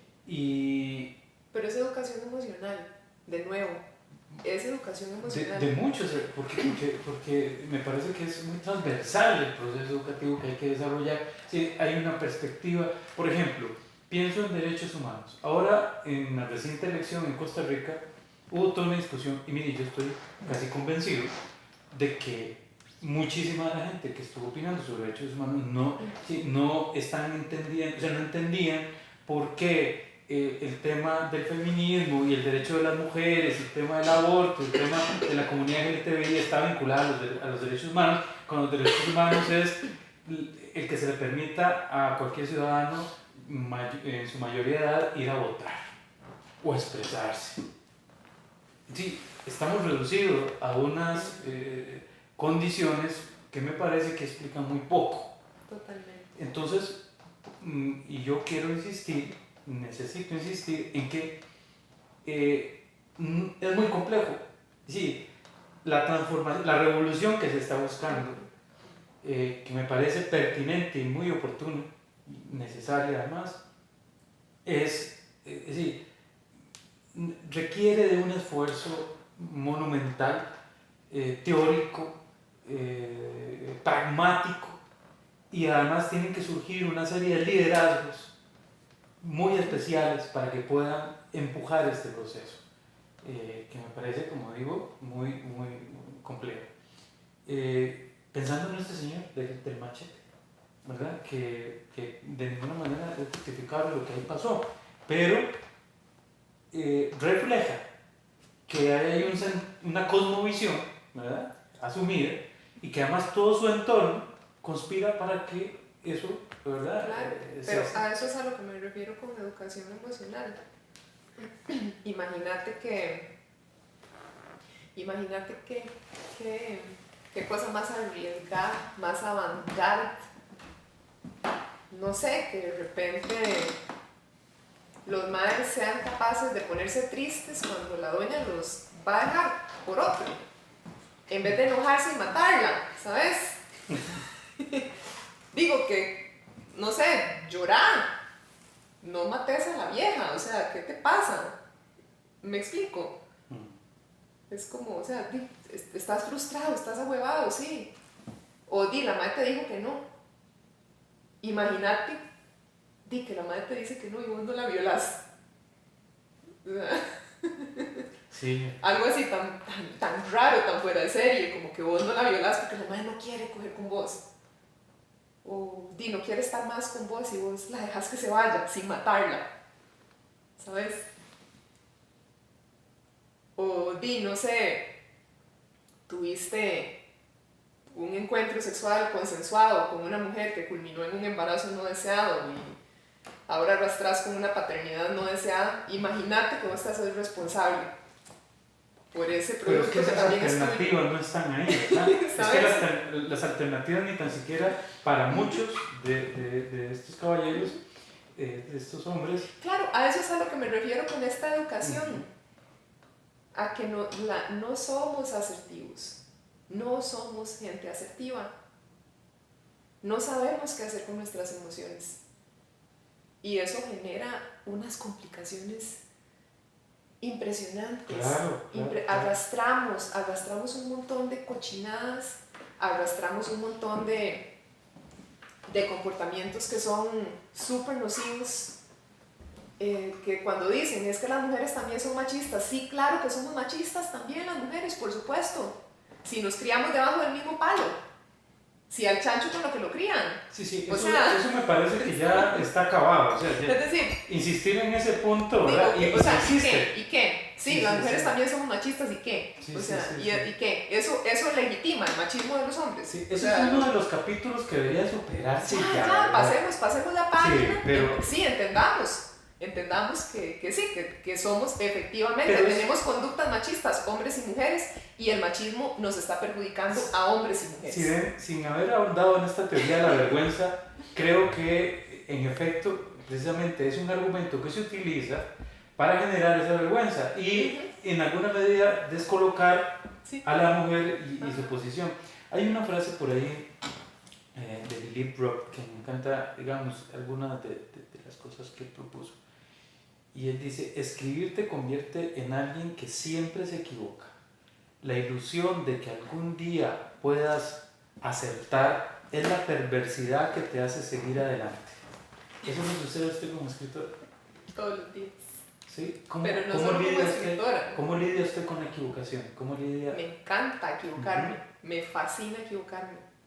Por eso voy a Jiu-Jitsu. Me encanta equivocarme, me fascina, es el laboratorio del aprendizaje. O sea, yo no me puedo imaginar cómo debe ser la vida de alguien que no se equivoca nunca. ¿Cómo será la vida de alguien que no se equivoca nunca? Y la de Dios debe ser complicadísima. O sea, bueno, yo el otro día estaba en la feria del agricultor, ayer estaba en la feria del agricultor comprando unos huevos y pasaron a mi lado dos personas conversando y una le decía a la otra, bueno, es que Dios se equivoca mucho. O sea que Dios también se equivoca. Bueno, pero habrá que ver si este es un teólogo católico o protestante. No, era un indigente que andaba pidiendo plata. Bueno, porque no es algo aceptado por la iglesia católica romana que Dios se equivoca. A ese Dios me refería, tal vez tuve que haber hecho la distinción. Porque, yo creo que equivocarse tampoco Mahoma y otros dioses por ahí. Es que la perfección no existe. y la perfección es nuestro mayor enemigo. La perfección es, lo perfecto es enemigo de lo posible, dicen por ahí, ¿verdad? La perfección nos hace mucho daño, a las mujeres nos hace mucho daño la idea de perfección. Las mujeres siempre estamos en falta, ¿sí? Siempre nos falta algo, nunca somos suficientes. Cuando somos mamás, solo tenemos un hijo. ¿Las mujeres vistas a sí mismas? En general, cómo nos ven y cómo nos vemos a partir de Ajá. cómo nos ven. Si tenemos solo un hijo, somos egoístas. Porque pobrecito ese chiquito, no tiene manitos. Si tenemos dos, qué vieja más irresponsable, con lo difícil que está todo en este momento. Sí, y ni hablar de si no queremos ser mamás. Auxilio. ¿Qué le pasa? Eso no es una mujer completa. Una mujer sin hijos no es una mujer completa. Y si nos casamos con un millonario, somos unas interesadas. Y si nos casamos con un lavado, somos unas idiotas. Y si usamos la llama muy larga, somos muy mojigatas, pues si la hacemos muy corta, somos unas zorras. Y si hablamos mucho, somos muy presumidas, muy maleducadas, pero si no hablamos de nada, somos aburridas o somos poco dadas de nosotras mismas. Yo qué sé, o sea, siempre estamos en falta, pero de repente llega el día en el que somos demasiado, ¿sí? Saltamos de no ser suficiente a ser demasiado. Y eso es algo que le pasa mucho a las mujeres en este momento de la historia, en esta coyuntura. Yo sí tengo muchas amigas que están solteras en este momento, bordeando los 40, por ahí, un poquito para arriba de los 40. Es una generación que... Ajá, que de repente no, o sea, conocen chicos que se asustan porque ellas son demasiado, ¿sabes? Es que sos demasiado, sos muy inteligente, no, vos me vas a dejar por otro, ya te vas a conseguir uno más inteligente que yo, sos demasiado.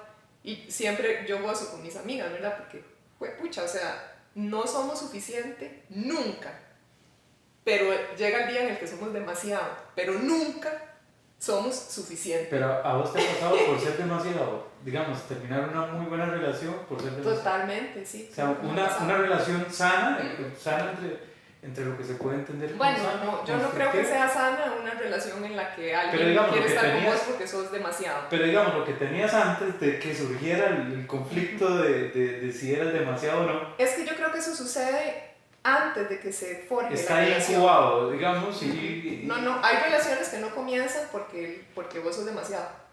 Ah, ok, pero digamos, que no llegan a ocurrir. Mi ejemplo es este, porque quiero dar paso ahí a algunos temas tuyos, pero es la experiencia de una buena relación, digamos, donde estabas cómoda y donde puedes suponer que tu pareja estaba cómoda. Y surge la tensión de, en efecto, de si sos demasiado, ya hay una etapa donde la otra persona mira, es que no, es que sí, y tiene muchos amigos y de verdad la llaman por todo lado porque tiene siempre algo que decir. No, nunca me ha pasado. Nunca me ha pasado. O sea, mis relaciones han terminado por otras cosas, pero por eso no. Bueno, entonces, con respecto a tus amigas, esto lo vamos a ver, con respecto a ese punto específico. Yo creo que no es tanto así, o sea, no te estoy hablando de relaciones que terminan por eso, sino de relaciones que no comienzan por eso. Muy bien, ya ahora sí, Sí. ya comprendo. Ajá. Mencionaste a Roland Barthes. Ay, me gusta mucho. Sí. Muy bueno ese libro. Sí, maravilloso. He ido tratando de hacerme de una biblioteca de él. Son muy caros estos libros. Entonces, un poco difícil. Mitología es muy bueno, te lo recomiendo. Chiquitito y barato. Voy a buscarlo. Dice Roland Barthes que abismarse es un ataque de anonadamiento que se apodera del sujeto amoroso por desesperación o plenitud. ¿Adriana Sánchez alguna vez se ha abismado? Yo siempre amo sin miedo, como si no tuviera nada que perder. Y me parece que es la única manera. Me parece que no hay otra manera, que no debería haber otra manera. Creo que nosotros tenemos mucha tara, arrastramos muchos traumas, muchos temores, por nuestras historias familiares, por nuestras historias de vida, por nuestras relaciones anteriores. Y nos da miedo, nos da miedo. Amar es algo que nos da mucho miedo, cuando debería ser algo muy natural, porque si vos lo dejas ser, surge naturalmente, nace naturalmente. Entonces, me parece que hay que ponerse la 10, como dicen. Y ponerse la 10 es algo muy difícil, porque nosotros en general, cuando manifestamos amor de una manera muy especular. Yo amo como me gustaría que me amen a mí, no necesariamente como mi receptor de amor necesita o desea que lo amen. Siempre cometemos ese error, lo cometemos muy seguido, ¿sí? O sea, le damos al otro lo que nosotros necesitamos, lo que nos haría bien a nosotros. Entonces, yo creo que sí, que está bien abismarse, y que una manera saludable de hacerlo es preguntarle al otro sobre el que nos abismamos: ¿cómo querés que me abisme? ¿Cómo te gustaría que me abisme? Pero sí, o sea, para mí ese no es un... Además, creo que es una pregunta que no podría contestarse en un solo momento. Porque las cosas evolucionan, cambian los intereses. Sí, sí, sí. El mismo vínculo con otra persona evoluciona, cambia y va requiriendo van surgiendo nuevas necesidades. Sí, sí, sí. Se cumplen unas, se vencen unas. De hecho, hace un tiempo en el Times habían publicado unos artículos con resultados de una investigación muy interesante que condujo una chica con parejas de muy larga edad, parejas que se habían sostenido muchos años juntas, 40, 50 años. Y ella hizo muchas entrevistas dirigidas y mucha observación participativa, incluso participando de las dinámicas domésticas de algunas parejas que seleccionó para el estudio. Y una conclusión a la que llegó es que las personas que tienen mayor facilidad para adaptarse al cambio son las que logran sostener relaciones de pareja más largas, porque uno de los principales reclamos en los procesos de separación que se hace la gente es: vos no sos la persona con la que yo me casé, ya no sos la persona con la que yo me casé, no te conozco, no sé quién sos. Como si no fuéramos seres cambiantes, que naturalmente vamos a cambiar, que estamos casi que obligados a cambiar por las circunstancias. Que fracasamos en ciertos sentidos, y utilizando esto del fracaso por lo que entendemos a veces éxito, que me parecen unas palabras terribles, pero lo digo para tener comprensión sobre lo que quiero decir. Sí, a veces se crea una muy alta expectativa y sobre eso se genera... Yo he aprendido que si hay algo que nos hiere en las relaciones de pareja son nuestras propias expectativas. Por lo general no es el otro. O sea, para que el otro te hiera, ese otro tiene que ser abusivo, tiene que ser un otro agresor, un otro que abusa psicológicamente de vos o que abusa físicamente de vos, pero que es una persona que está capacitada para la agresión. Y yo no creo que en general la gente sea así. Yo no creo que las personas se levanten en la mañana pensando en cómo le van a hacer daño a quienes quieren, a quienes aman o a quienes dicen amar. Creo que no somos infalibles, que cometemos errores y que las cosas no se las hacemos a los demás, ni los demás nos las hacen a nosotros. Las hacen, las hacemos, y bueno, mi interlocutor verá cómo se toma lo que yo hice. Y sobre todo debería uno no tomárselo personal, porque si se lo toma personal puede ser muy doloroso. Entonces, en ese sentido sí me parece que lo que hiere más es la expectativa propia. Lo que yo pensaba, lo que yo quería, lo que yo esperaba y no sucedió. Eso hiere, es doloroso y entristece, y pues se manifiesta de formas muy perversas en algunos casos, como con el hombre del machete, ¿no? Herido por sus expectativas, pues machetea a la chica, ¿no? Pero sí me parece que el trabajo de uno mismo, pues, o sea, ahora la gente dice, es que primero tenés que quererte vos y después querer a los demás. Uno siempre está en construcción, no hay un buen momento para enamorarse, igual que no hay un buen momento para tener hijos o para formar una familia. son cosas que se deciden en momentos y en contextos específicos. Yo estuve casada hace un par de años, me separé, y cuando me casé muy feliz, y o sea, con todos los bemoles de la historia, yo tengo una muy buena relación con mi ex esposo y me volvería a casar con él y volvería a cometer uno por uno todos los mismos errores que cometimos. Porque a pesar del sufrimiento y a pesar de la tristeza que conlleva la separación, es una historia que engrandece, es una historia que aporta, que nos convierte en mejores personas.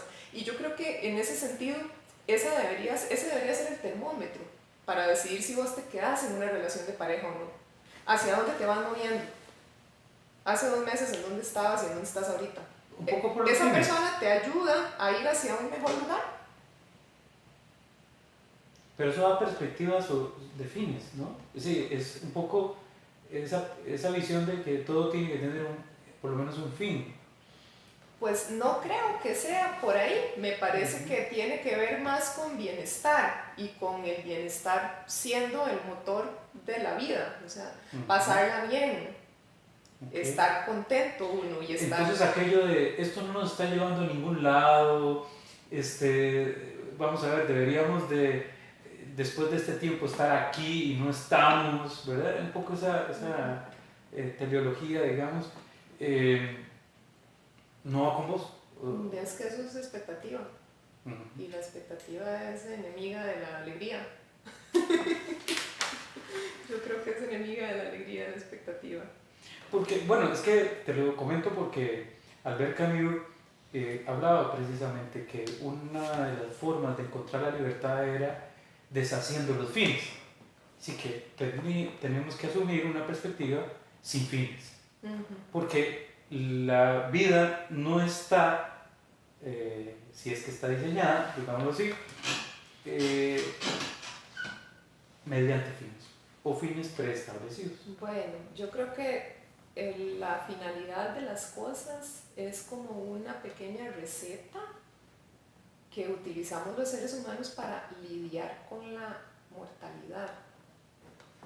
Porque... Para evadir un poco la idea de que de por sí me voy a morir, o para no estar pensando en... No para evadirla, es que si nos levantamos todos los días sin deseos, o sea, sin deseos estamos muertos, decía Lacan, ¿verdad? O sea, primero deseas y después sos, y si no deseas es porque ya no, si no tienes nada que desear, pues ya estás, ya te fuiste. O sea, el deseo es una pulsión de vida, ¿no? Entonces, tener metas, finalidades, proyectos es como una pequeña manera de... Es un artificio de... Es un artificio de control, de tener bajo control algo que no tenemos bajo control. Y vos ves que en general una gran, abrumadora mayoría, si se quiere, de la población mundial tiene una vida medianamente productiva, funcional, a partir de los planes. Pues si no tienes planes, no tienes nada. Y eso está bien tener planes, y está bien tener expectativas. Las expectativas pueden herirte, yo no digo que no haya que tenerlas, digo que por lo general lo que nos hiere son las expectativas cuando no se cumplen, pero dejar de hacer las cosas porque nos da miedo, ahí sí no te juego, o sea, eso no te lo creo. Mencionabas a Lacan. En esta etapa de su vida, de la vida de Adriana Sánchez, un objeto de deseo. Un objeto de deseo. Un objeto de deseo. Pucha, qué difícil.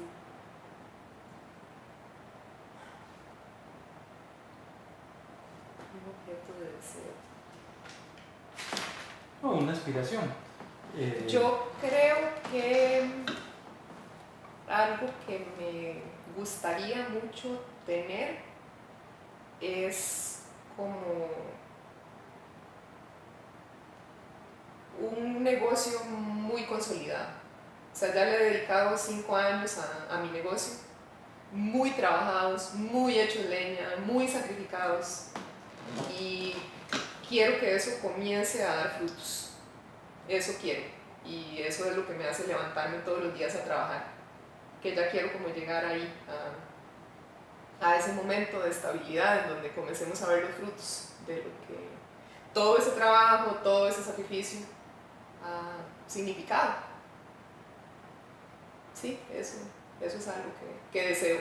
El restaurante queda ahí por Beverly, California, ¿verdad? Sí, por detrás de Magali. Se llama Manos en la Masa. Manos en la Masa. Sí. Está detrás del Magali por donde está el parqueo, un poquito para arriba, ¿verdad? Sí. 50 metros. Ajá.